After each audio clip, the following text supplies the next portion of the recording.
Hello, this is Cheryl Krieger, and for the next hour, I'll be reading from the December 8th issue of the Washington Post on the Niagara Frontier Radio Reading Service. From the headlines: Trump pardons major drug traffickers despite his anti-drug rhetoric. The president has granted clemency to about 100 people accused of drug-related crimes during his time in office, a Post analysis shows. By Meryl Cornfield and Emily Davies. On President Donald Trump's first full day in office this year, he pardoned Silk Road founder Ross Ulbricht, who was convicted of creating the largest online black market for illegal drugs and other illicit goods of its time. In the months since, he has granted clemency to others, including Chicago gang leader Larry Hoover and Baltimore drug kingpin Garnett Gilbert Smith. And last week, he pardoned former Honduran President Juan Orlando Hernandez, who had been sentenced to 45 years in prison for running his country as a vast narco state that helped to move at least 400 tons of cocaine into the United States. Overall, Trump, who campaigned against America's worsening drug crisis and promised to crack down on the illegal flow of deadly drugs coming across the border, has pardoned or granted clemency to at least 10 people for drug-related crimes since the beginning of his second term, according to a Washington Post analysis. He also granted pardons or commutations to almost 90 others for drug-related crimes during the 4 years of his first term, the analysis showed. At the same time, Trump has threatened military action against Venezuela over accusations that the country's government is supporting the drug trade and has pushed the Pentagon to conduct targeted strikes on boats suspected of smuggling drugs in the Caribbean. The contrasting actions have come under fire from Democrats and other critics who say Trump's broad use of clemency contradicts promises to get tough on drugs.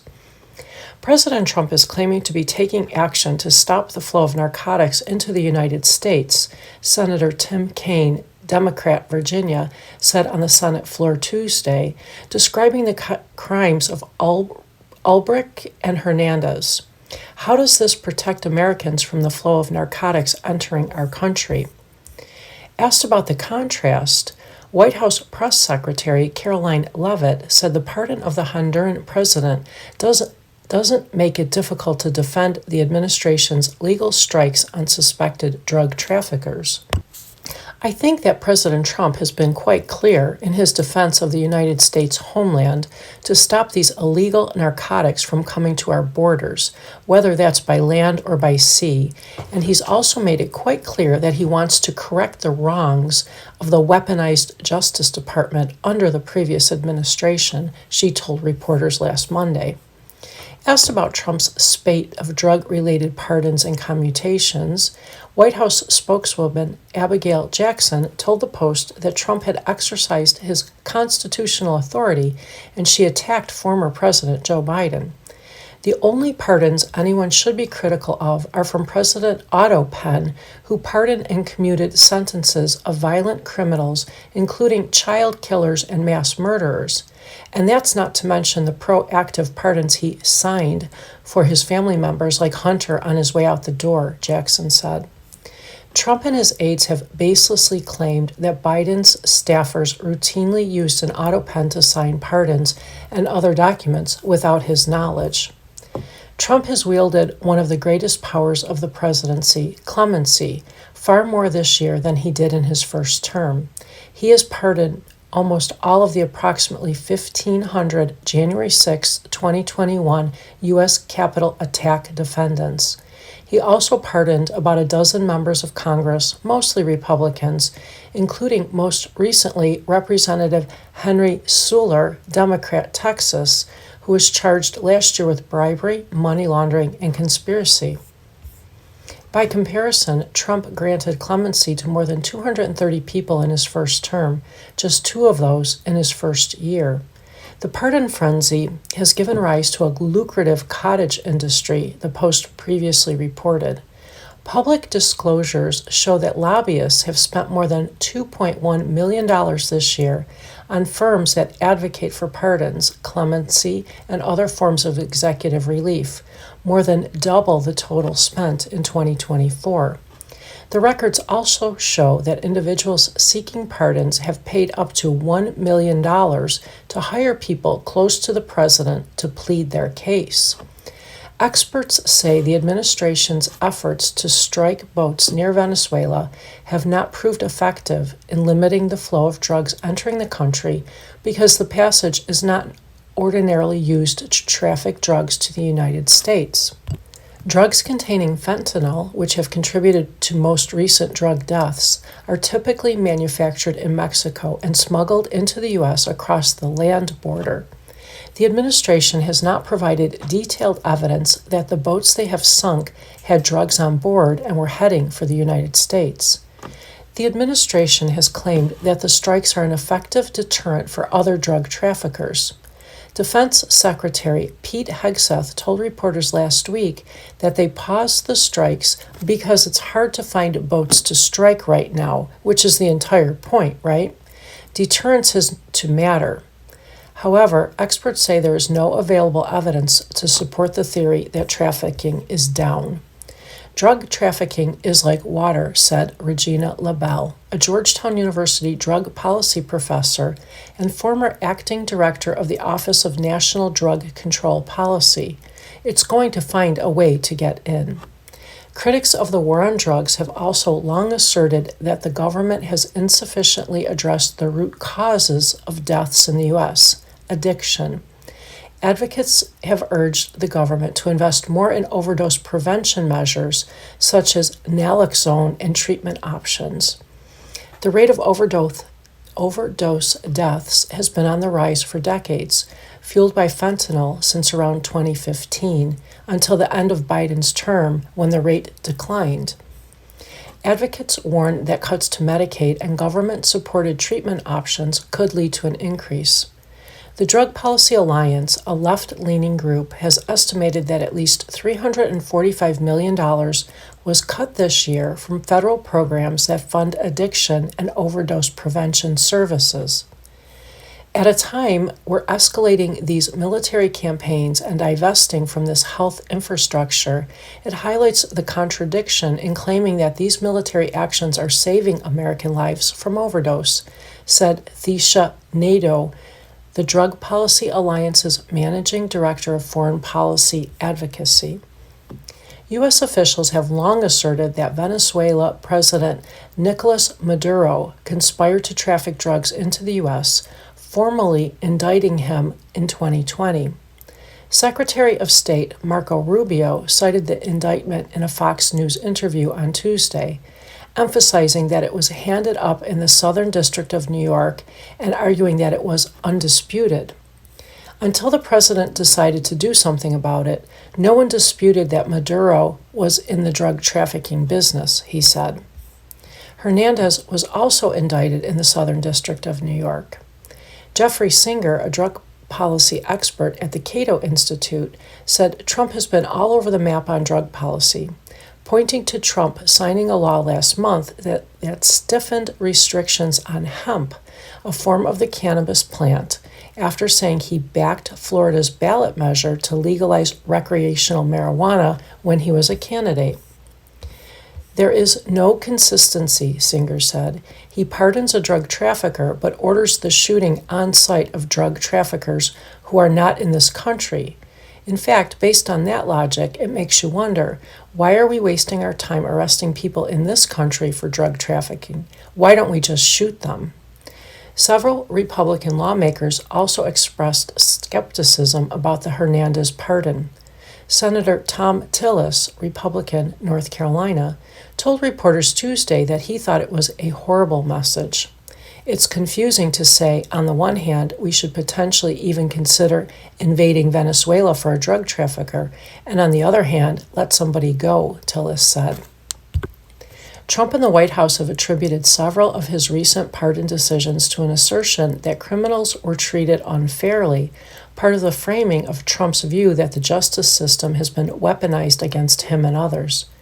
Trump posted on Truth Social November 28th that he had been told by many people that I greatly respect that Hernandez had been treated very harshly and unfairly. Liz Oyer, who served as the Justice Department's pardon attorney under Trump before he fired her, said presidents have long used their clemency powers to shorten the sentences of nonviolent drug offenders who have served substantial time and shown signs of rehabilitation. But Hernandez does not meet that standard, she said, noting his brief time behind bars and the lack of evidence that he has accepted responsibility for his crimes. The pardoning of drug kingpins is virtually unheard of, said Oyer, who was fired after she said she refused to restore gun ownership rights to actor Mel Gibson. Hernandez's pardon, along with Trump's decision to pardon Albrecht, underscores what Oyer described as the erosion of the traditional clemency vetting system, replaced by a process increasingly shaped by money, access, and political influence. For decades, pardons and commutations were reviewed by career Justice Department officials charged with assessing whether applicants merited a second chance. While presidents of both parties have sidestepped that system to benefit allies, Oyer said that the breadth and depth and consistency of Trump's interventions marked a departure from past practice, amounting to a parallel clemency pipeline that largely bypasses the safeguards meant to prevent abuse. Longtime Trump ally Roger Stone, who also received a pardon from Trump after being convicted of lying to Congress about interference in the 2016 election, wrote in a blog post that he forwarded a compelling letter from Hernandez to President Trump because a review of the case led me to the clear conclusion that the charges against Hernandez were both politically motivated and false. In a text message, he denied receiving any money for his advocacy. Former Libertarian Party Chair Angela McArdle advocated for Albrecht's pardon and is seeking pardons for others convicted of crypto-related crimes. She said she thought Trump granted Albrecht's release because it was an olive branch to the third party that he campaigned to vote for him, and a big middle finger to the people who wanted Ross locked up. I think he understood that Ross Ulbricht was a political prisoner, she said. It was the same Southern District of New York that locked Ross up that went after President Trump. And continuing from the headlines, Paramount launches hostile bid for Warner Brothers, challenging Netflix deal. The David Ellison-run company is promising Warner Brothers Discovery shareholders a deal it says is more lucrative and easier for the Trump administration to approve. By Scott Nover. Paramount Skydance launched a hostile bid to buy Warner Brothers Discovery mere days after Netflix struck an $83 billion deal to acquire the media conglomerate, Paramount Skydance said Monday. Paramount Skydance, which took shape earlier this year under CEO David Ellison, said it would be bringing a superior offer directly to Warner Brothers Discovery shareholders in an unsolicited or hostile bid to buy the company. Ellison is the son of Oracle co-founder Larry Ellison, one of the world's wealthiest people and a friend and supporter of President Donald Trump. Trump on Sunday said he would be involved in assessing the intended Netflix-Warner Brothers Discovery deal, saying Netflix's market share in the streaming sector could be a big problem.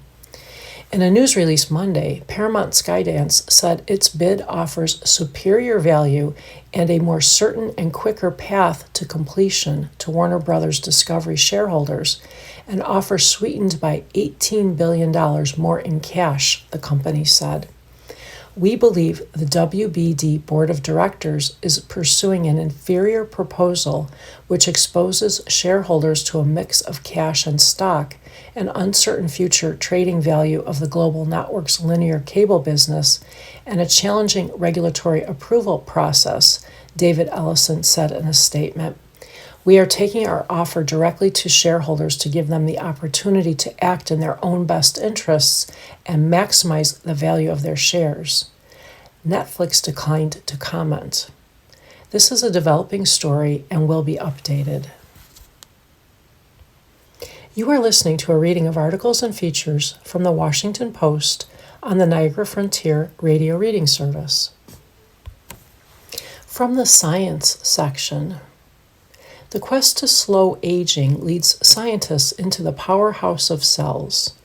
Texas A&M researchers create mini mitochondria factories using tiny nanoflowers.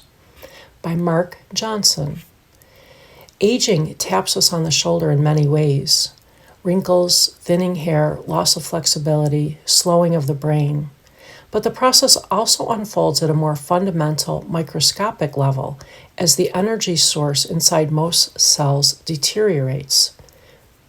Scientists at Texas A&M University have discovered a way to recharge aging and damaged cells, an innovation that could lead to better treatment for a variety of conditions, including Alzheimer's disease, muscular dystrophy, and fatty liver disease. All cells, except those in red blood, get their energy from mitochondria found in the fluid that surrounds the nucleus. Sometimes called the powerhouse of cells, the mitochondria play an important role in fighting viruses, starving parasites, and synthesizing amino acids, sex hormones, and other important chemicals in the body. As people age, their mitochondria diminishes, a primary or secondary contributor to multiple aging-associated disorders, neurodegenerative diseases, and metabolic conditions such as diabetes, according to Akhilesh K. Gaharar, a professor of biomedical engineering at Texas A&M and one of the authors of the study, recently published in Proceedings of the National Academy of Sciences. Gaharar and his colleagues created mini mitochondria factories by adding microscopic flower-shaped particles called nanoflowers to a lab dish containing stem cells. The nanoflowers, which are 600 to 1,000 times smaller than the width of a human hair, get taken into the stem cells through a natural process similar to the way cells absorb nutrients. The nanoflowers are made from an inorganic compound called molybdenum disulfide, which is able to trigger the process cells use to make more mitochondria. However, nanoflowers enable the stem cells to produce double the normal amount of mitochondria, which they then transfer to ordinary aging or damaged cells. Mitochondria experts said the study represents an important advance. The fact that you can increase the number of mitochondria per cell is huge, said Daria Mokley-Rosen, a professor in Stanford University's Department of Chemical and Systems Biology, who was not involved in the study. Mokley-Rosen, who co-wrote a book on mitochondria called The Life Machines, How Taking Care of Your Mitochondria Can Transform Your Health, said her own research led her to conclude that knowing what mitochondria can do for us can change the future of medicine, and I think the new study is an example of that. The process described by the Texas A&M team exploits the natural ability of battery-like mitochondria to transfer from one cell to another. We are supercharging stem cells so they can donate these batteries to damaged cells at a much higher rate, Gaharar said. The stem cells, he said, have a homing ability. Whenever they see damage, they go and settle down over there, and they basically try to regenerate the damaged area. Scientists carried out the procedure using different cell types in a lab dish. Gaharar said he and his colleagues hope to begin testing the technique in rats in January or February. The method would need to show safety and effectiveness in clinical trials before it could be used to treat people. Existing medications can increase a patient's mitochondria, but most don't change how the cell produces or maintains mitochondria. As a result, the treatments must be taken multiple times. If the new method receives clinical approval, doctors could use it to supercharge a patient's own cells, Gahawar said. The patient's skin cells, for example, could be removed and reprogrammed into stem cells, the raw building materials that develop into skin, bone, cartilage, and blood. The stem cells could then be supplied with mitochondria-boosting nanoflowers in a lab dish and given back to the patient. The newly energized stem cells would circulate through the body, providing mitochondria to stressed or damaged cells. Having new mitochondria could help aging nervous system cells communicate better. In a person with diabetes, the addition of fresh mitochondria could help cells process glucose faster, Gahawar said. His lab is collaborating with 3 other labs that specialize in muscular dystrophy, fatty liver disease, and nervous system disorders. Moakley Rosen said she wondered whether the nanoflowers themselves could trigger mitochondria growth without having to be used in stem cells. Provided that the nanoflowers are safe, she said, perhaps they could be injected in a specific area to help injured or stressed cells achieve faster wound healing. She said it would be important to pinpoint how long-lasting the benefit is from this method of boosting mitochondria. Keisha K. Singh, founding editor-in-chief of the journal Mitochondrion and director of the Cancer Genetics Program at the University of Alabama at Birmingham, called the study promising but cautioned that it is still in the early stages. Singh, who is not involved in the paper, said the long-term safety of molybdenum disulfide in humans is unknown. Singh established the nonprofit Mitochondria Research and Medicine Society and founded a Birmingham-based company called Yuva Biosciences. The company has developed products that restore the function of mitochondria to fight hair loss and wrinkles, but Singh dreams of starting what he calls a human energy project. Improving mitochondrial function can be really extend life and health, he said. The goal would be to protect, sustain, and generate new mitochondria, he said, and do it for every organ. In breaking news, Trump to announce $12 billion tariff relief for farmers. Farmers, particularly those who produce soybeans, have felt the impact of the president's tariff policies. By Mariana Alfaro. President Donald Trump on Monday plans to announce a $12 billion relief assistance package for farmers, according to a White House official who spoke on the condition of anonymity to discuss plans that haven't been made public. The group, a key segment of the president's base, faced fallout from Trump's tariff policies, which have heavily impacted the American agricultural sector. Trump will hold a roundtable event Monday to discuss the aid package alongside farmers, Treasury Secretary Scott Bessent, Agricultural Secretary Brooke Rollins, and lawmakers, the White House official said. Per the official, up to $11 billion of the aid would go to the Agricultural Department's newly designed Farmer Bridge Assistance Program, created to support American crop farmers. The remaining $1 billion will go toward aid for commodities that the FBA does not cover. Farmers nationwide have been grappling with low crop prices and challenging tariffs that have pushed many into bankruptcy. As the Washington Post reported in October, some 181 farmers filed for bankruptcy protection in the first half of the year, a 60% increase from the previous year and the highest 6-month reading since 2020, according to U.S. court records. The new assistance package is expected to particularly help soybean farmers, who have seen a precipitous drop in sales this year. China, in response to Trump's tariffs, stopped buying U.S. soybeans in May after being the top purchaser in 2024. That left U.S. farmers with extra supply, and the price of soybeans fell. This is a developing story and will be updated. And from the most read section, SNL cold open mocks Hegseth as trigger happy, Trump as tired. Melissa McCarthy returned to host for the 6th time, by Ethan Beck. Saturday Night Live leaned on old, reliable moves this weekend. Melissa McCarthy, who won the Emmy for Outstanding Guest Actress in a Comedy Series for the last time she hosted, showed up for her 6th appearance as host. And in a broadly holiday-themed episode, SNL kicked off in a familiar place, a news conference with a member of the Trump administration.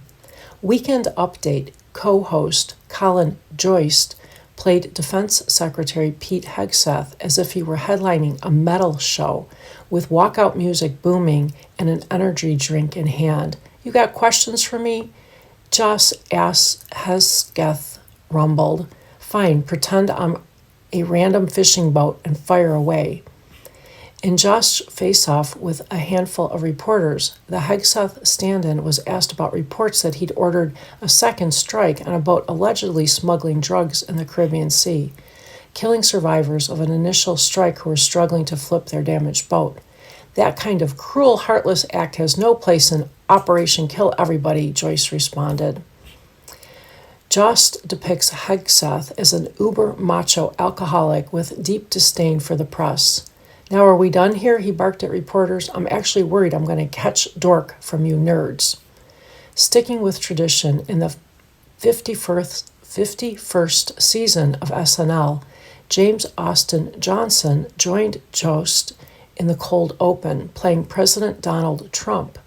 Responding to a question on why the president is distancing himself from the embattled secretary, Jost bellowed, "President Trump has my back 100%. You want to know why? Because unlike you beta cucks, he's a high-energy alpha who trusts me and listens to me no matter what. Isn't that right, Mr. President?" The camera then panned to find Johnson propped up in a corner, slack-jawed and sleeping. "Oh, stop, Ma'am Danny," the president says, referencing Trump's surprisingly warm Oval Office reception of New York City's incoming mayor, Zohran Mamdani. "You can freeze my rent any time." Once Johnson as Trump woke up, Joyce quickly covered for him, asserting that everything you do that's weird is a joke. But after being asked another question, Johnson had fallen asleep. McCarthy gets physical. McCarthy didn't have a TV series or movie to promote, but she's a fan favorite, so no one is going to question her presence at Studio 8H. For the monologue, McCarthy kicked things off talking about the wonder of December in New York, filled with friends, family, and classic Christmas music. To offer a taste of the season, she shared a rendition of Carol of the Bells on the mouth horn, which she split the difference between a fart sound and a chicken clucking. Keeping with the absurd, McCarthy asked for a little bit of snow to get us in the holiday mood before a truckload of fake snow dropped on her head. As she tried to get things back on track, Marcelo Hernandez wheeled a piano on stage, pushing McCarthy out of the frame in the process. Hernandez then pulled the instrument back to center stage, pulling McCarthy flat onto the piano bench. McCarthy got upset over supposedly ruining Christmas, so Kenan Thompson encouraged her to do a mouth horn rendition of Christmas, Baby Please Come Home, concluding one of the most slapstick SNL openings in ages. SNL goes home for the holidays. SNL has 2 episodes remaining before Christmas, but that didn't stop it from leaning into the seasonal theme. McCarthy is at her best in an unhinged register, which was clearest during a pre-recorded parody of a Treasley holiday television commercial. The sketch focuses on a young man, Teddy, who wistfully spots an elderly neighbor, McCarthy, in need of help shoveling. When Teddy gets bullied, McCarthy encourages him to respond with violence and orders strippers to cheer him up. Another segment saw McCarthy and Bowen Yang as a snooty Yonkers couple who shared a progressively more outrageous display as part of a cable news feature on the biggest Christmas village in Yonkers. In an absurdist sketch, complete with auto-tune, an electro-pop beat, and VHS quality, Jane Wickline and Veronica Slowitska shared a musical bit about Cousin Planet, where cousins exist once the holidays are over. McCarthy, as the mayor, explained that Cousin Planet is one giant cul-de-sac. Most critically, she says there are only two laws on Cousin Planet. One, no hooking up, and the second law is that your first law is flexible. To ease confusion, McCarthy adds, use your discretion. The evening's musical guest was Dijon, and even if you didn't know it, the musician has been hard to miss this year. He co-wrote Justin Bieber's biggest hit in years, Daisies, briefly appeared in the critically adored One Battle After Another, and released the warped, infectious R&B record Baby. A left-field pick for SNL, Dijon cycled through rousing renditions of Higher and Another Baby with his crew of regular collaborators, Nick Hakim, former Dirty Projectors vocalist-guitarist Amber Kaufman, and Justin Vernon of Bon Iver. You are listening to a reading of articles and features from the Washington Post on the Niagara Frontier Radio Reading Service. From the opinion section, I was a red state governor. What I saw at Harvard surprised me. The spirit of association remains alive in unexpected places. By Eric Holcomb. Eric Holcomb, a Republican, was the governor of Indiana from 2017 to 2025. In January, I completed 2 terms of governor of Indiana. This fall, I did what all red state Republicans do, right? Spent a semester teaching at Harvard University. As someone who believes that restoring our communities is among America's greatest challenges, my goal was to see if the foundation of an open-minded, problem-solving community still existed in a place far removed from my own cultural comfort zone. It does. Friends warned me that a den of woke lions would maul me or try to turn me into one of them. Neither happened. I suffered no grievous insults, surrendered none of my conservative principles, and witnessed no disruptive behavior on a quiet campus. Contrary to my side's worst fears, I found a community that didn't always agree but could still talk with each other and work together toward the greater good, which in Harvard's case includes education, discovery, and the development of ideas and technologies. To dismiss my experience, today's online denizens at both ends of the political horseshoe will probably come to the same conclusion. He must be a centrist squish aligned with Harvard's elite orthodoxy. I have long been and remain a low-tax fiscal conservative and supporter of free markets, highly skeptical of hyper-regulation, social engineering, and culture war fads. A peace through strength U.S. Navy veteran, pro-life, pro-liberty, and pro-faith. That's not the elite profile of late. Yes, Harvard offers courses that deconstruct the Western canon. It also features classes such as Using Markets to Solve Social Problems and Central Challenges of American National Security, taught by nonpartisan thinkers. Yes, you may still find the intellectual underpinnings of Harvard's embarrassing anti-Israel encampments in some clubs and faculty lounges. You will also find a new president, an observant Jew, who is making sure that similar disruptions of campus life and blatant anti-Semitism do not reappear, even as serious conservative speakers show up again. Yes, Harvard devotes some of its large government research funding to projects that people like me might roll their eyes at. It also uses taxpayer support to study ways of reducing the trauma of war injuries, replacing humans with robots on the battlefield, and developing radiation countermeasures alongside nearly countless human health projects. For example, the university's MOVE lab at its engineering school developed a robotic vest that helps restore stroke survivors' arm and shoulder movement. The lab is using a $5 million National Science Foundation grant to transition prototypes for widespread use by patients. What I've experienced may be a natural return to Harvard's more moderate bearings following noisy displays of intolerance by campus agitators in recent years. Or it may be due to the Trump administration's forceful executive orders and fiscal pressure. Either way, and it's probably both, let's take the win and learn the broader lesson. From Ivy League campuses to neighborhood associations, service clubs, and faith-based groups, communities of all kinds can restore themselves, and they need to. An American Enterprise Institute survey of more than 6,500 Americans in 2024 found that the country's civic life has declined in every conceivable measure since the mid-20th century. The survey found that Americans who still take the most basic step out of their comfort zones, walking around their neighborhoods and talking to others, are much more likely to trust people. Trust, of course, is the first step to working with others in a strong community. To fix things, we need to put down our phones, meet in person across tribal lines, and seek common ground while respecting different ideas about how to get there. County by county, with Democrats and Republicans, that is how we achieved some of the nation's largest public health investments 2 years ago in Indiana, despite raw memories of pandemic-era standoffs. We approved a 1,500% increase in public health spending, expecting that a novel set of solutions, designed and driven by people who trust each other at the community level, will better reduce overall spending on health care. It costs less to keep people healthy than to intervene when they're sick. Success in restoring our communities will ensure America's ability to meet any other challenge.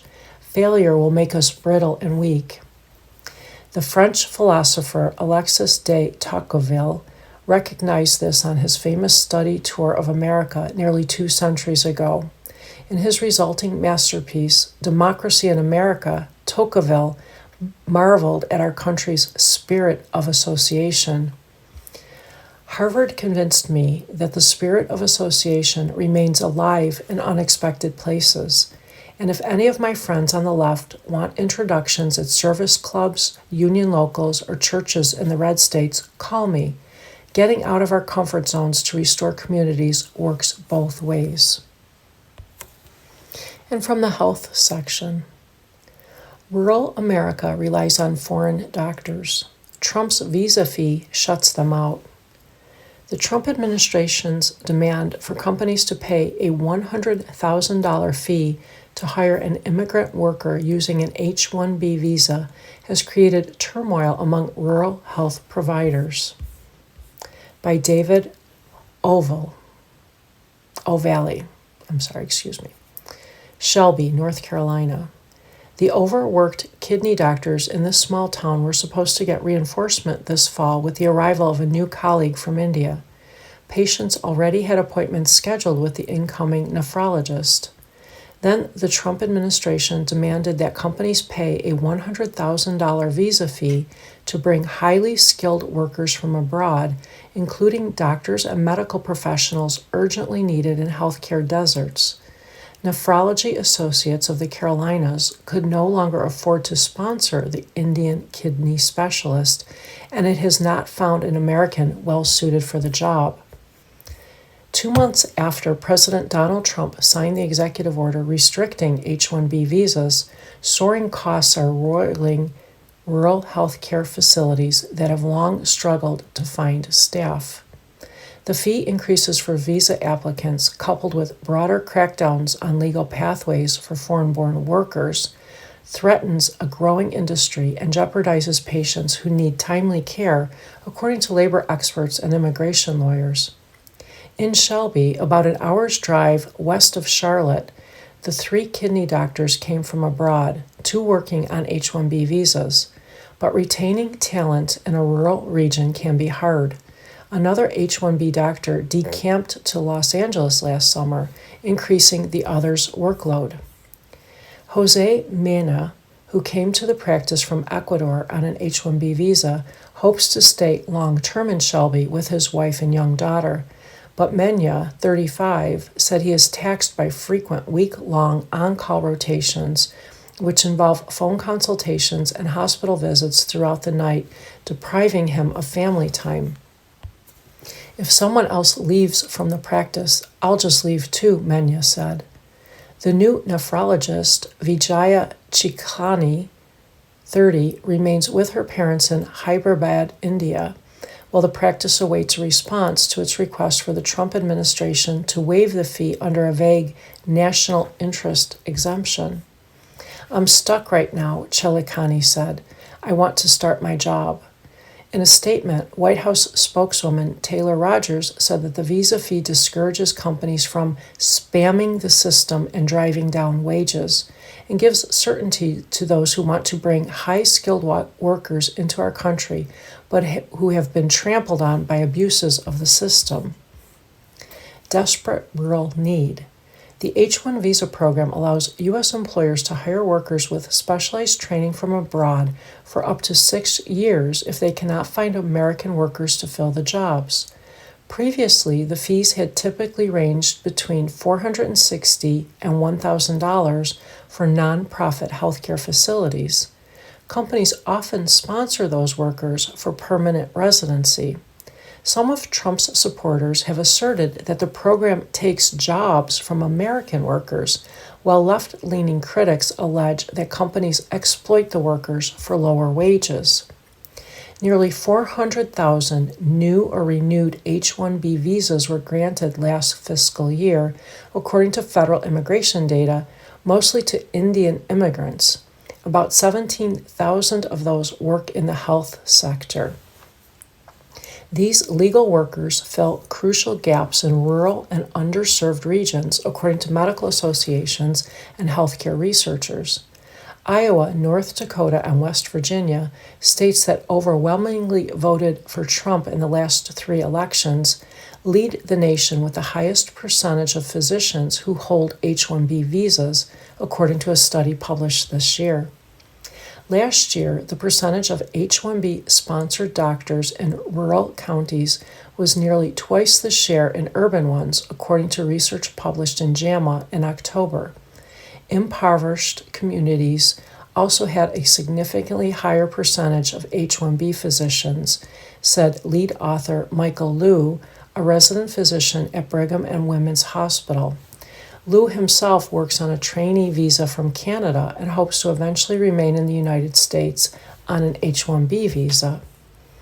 The most visible aspects of Trump's sweeping immigration policies have targeted undocumented immigrants, but the policies are also reshaping legal immigration.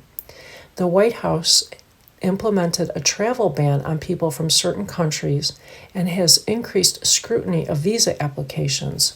Last month, the State Department said visa applicants can be denied over obesity, diabetes, or cancer. The crackdown comes as rural hospitals are bracing for cuts to Medicaid, the health insurance program for the poor run by states and the federal government. The administration's policies will devastate hospitals already burdened by complex visa rules and costly legal fees, predicted Mira Mahdavi, an immigration lawyer in Overland Park, Kansas, who represents Midwest medical providers. Qualified doctors, nurses, and other medical professionals are in demand worldwide, and the U.S. is becoming less and less attractive because we have these incredible hurdles, she said. As immigration rules tighten, the consequences are rippling through sectors already struggling with labor shortages, especially in rural areas. Those include North Dakota, where communities have not attracted enough U.S.-born candidates, said Alfred Sams, president of the Rough Rider Network, an association of 22 independent rural hospitals in the state.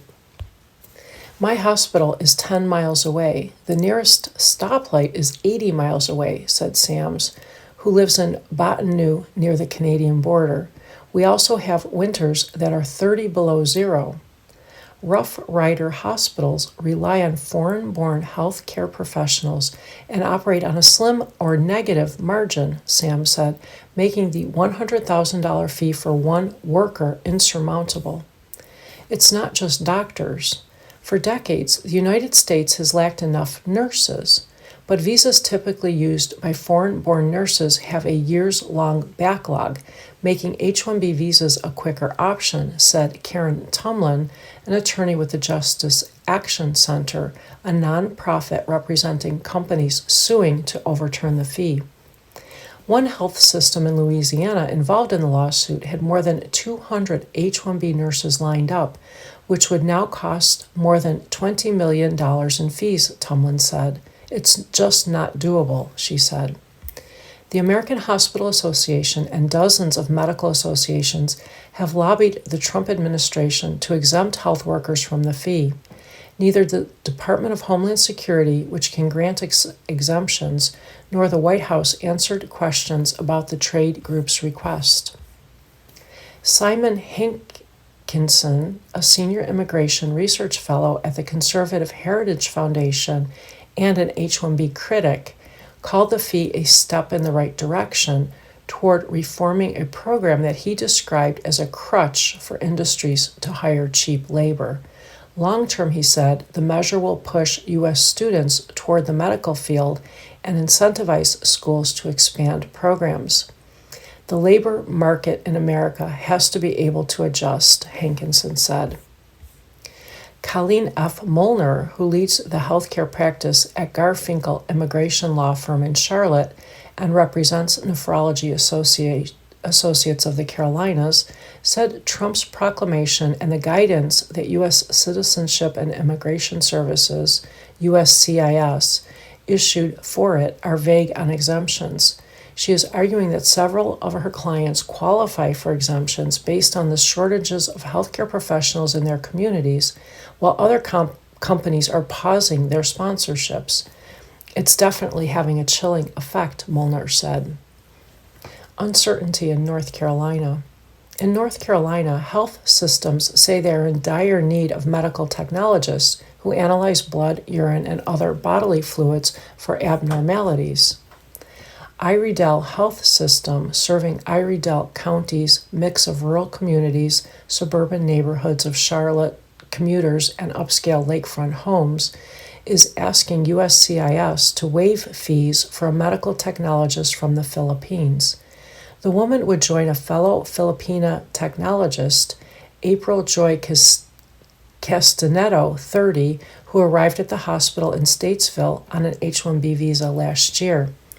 Castanedo had a good job in her rural Philippine province, but wanted a better life, and now works the overnight shift processing samples and analyzing results in a humming, sophisticated lab that patients never see. As with many current H-1B holders, the president's September proclamation struck fear in Castanedo. She is delayed returning to the Philippines to visit family out of concern that immigration officials won't let her back in. Meanwhile, Shalakani, the kidney doctor hired to work in Shelby, remains stuck. After graduating from medical school in India, she arrived in the United States in 2020 on a trainee visa for a residency in Michigan and a 2-year nephrology fellowship in Alabama. To stay in the country longer, Chalakani agreed to work for 3 years in what the federal government has deemed a health professional shortage area.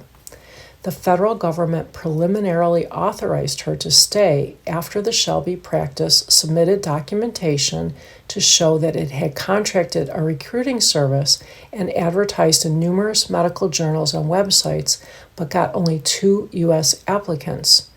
One wanted to work doing transplants, which local hospitals do not offer, and another had cycled through numerous jobs, said Michelle Waters, the practice office manager.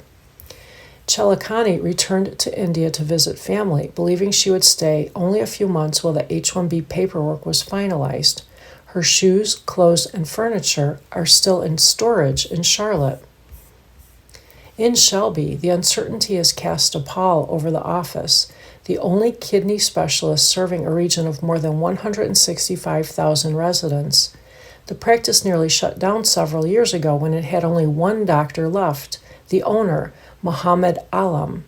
Born in Bangladesh, he arrived on a trainee visa in the mid-1990s and moved to Shelby more than a decade later. He and his wife raised 3 daughters here, including one who's now a doctor in residency and another in medical school. While H-1B doctors have kept the practice operating, new patients face long waits because those with severe kidney disease take priority. Many dialysis patients, often elderly, cannot easily travel to the nearest big city, Charlotte, for hours-long treatments 3 times a week. As the population around Shelby grows, doctors are seeing more patients, and many younger ones with health problems that contribute to kidney disease, Almond said. His office is considering obtaining a loan to cover the visa and operating expenses. If we don't have this practice, patients will suffer, Alam said. From the well-being section, the do's and don'ts of giving gifts to kids, according to a pediatrician. Don't worry about spoiling kids with gifts. Instead, model gratitude and talk to them openly about why some gifts might not be appropriate. Guest column by Perry Kloss, MD. We're at that time of year when gifts are celebrated and advertised and planned. Children understand that part of the season is about brightly wrapped packages, but sometimes adults worry over the complexities of who gets what and who gives what and what the hidden messages might be. I talk this through with colleagues who practice general pediatrics, as I do, and also developmental behavioral pediatrics, and here's advice that might help you choose holiday gifts for the children in your life. 1. Do research safety risks and concerns around technology. This is especially true for gifts that incorporate new technologies such as AI. Be sure you know what the message that you want to get your child might be. If you aren't the child's parent, check with mom and dad before gifting tech, such as anything that incorporates AI or a smartphone or tablet. There might be a reason the child doesn't have one of those yet.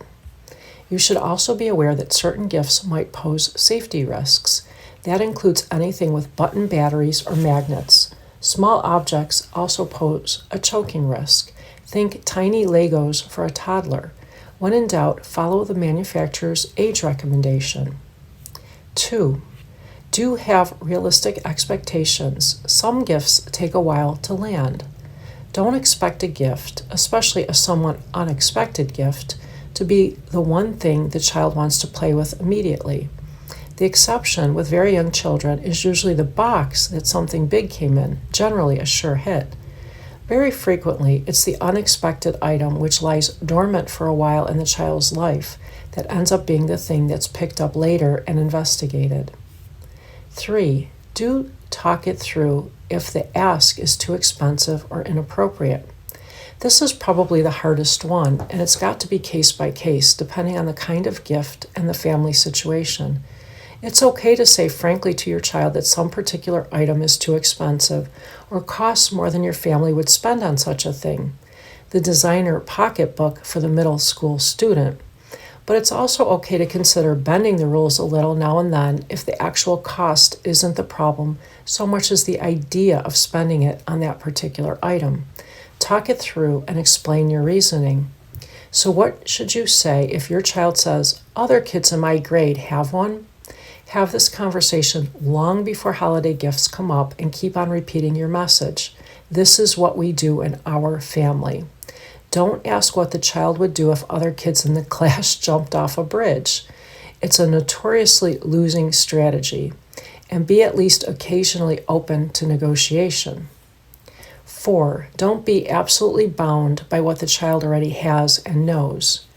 You should suit your gift to the child's interests and preferences. We all like to feel seen and known by the people who love us, but it's also okay to allow yourself to push the envelope a little. A new fantasy series, a different crafts kit. A good gift is something the child will enjoy. A great gift might be something a little unexpected that the child really comes to enjoy. So go ahead and give gifts that you enjoyed when you were young, the books you loved, the games you played. Don't assume they will automatically be out of date and uninteresting. They might work or they might not, but many kids will at least be a little intrigued by the idea of a parent, let alone a grandparent, as a child.